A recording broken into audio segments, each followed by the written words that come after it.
Imagine stumbling across a fossil so bizarrely adorable that your first instinct is to throw a Pokeball at it, only to realize this Pokemon could bite your arm clean off. That's exactly what happened when paleontologists unveiled Janjucetus Dullardi, a 25-million-year-old whale ancestor whose wide, googly eyes and rounded snout look like they were lifted straight from a Saturday morning cartoon. But here's where it gets controversial. Some scientists argue that calling it cute dangerously downplays the fact that this creature was, in reality, a feral, bed-sized predator with a bite force that would make a great white shark nervous. Let's unpack the drama. The newly christened Janjucetus Dullardi, named after Ross Dullard, an Australian high school principal and weekend fossil hunter, belongs to an elite club of ancient whales called mammalodontid.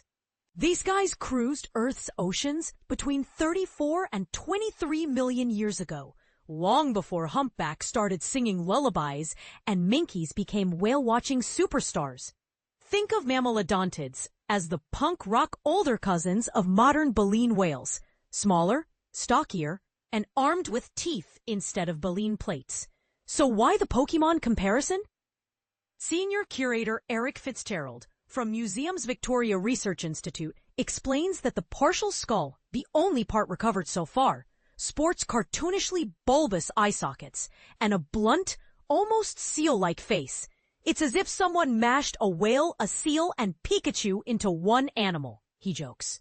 Then quickly adds that Janjucetus was very much its own thing. Translation? Don't expect it to evolve into Gyarados. And this is the part most people miss. Despite its plush toy appearance, Janjucetus was no gentle giant. Estimates suggest the juvenile specimen already stretched the length of a single bed.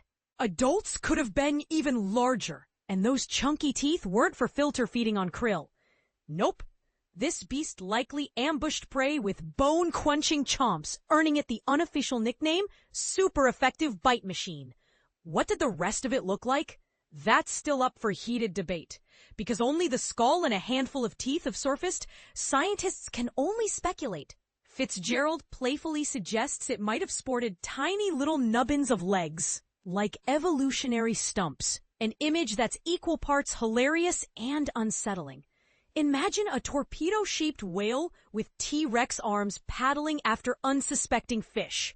The Discovery Saga itself reads like a movie script. 6 years ago, Ross Dullard spotted a strange rock on a Victorian beach, pried it open, and found the fossilized face of an unknown creature staring back at him. He shipped it to Museums Victoria, where researchers spent half a decade comparing it to every known whale fossil on record. This week, the verdict dropped. New species confirmed. Dullard's reward? The greatest 24 hours of my life, complete with spontaneous high fives from students who now brag that their principal literally discovered a real-life Pokemon. Now for the spicy take. Some paleontologists worry that pop culture comparisons trivialize serious science.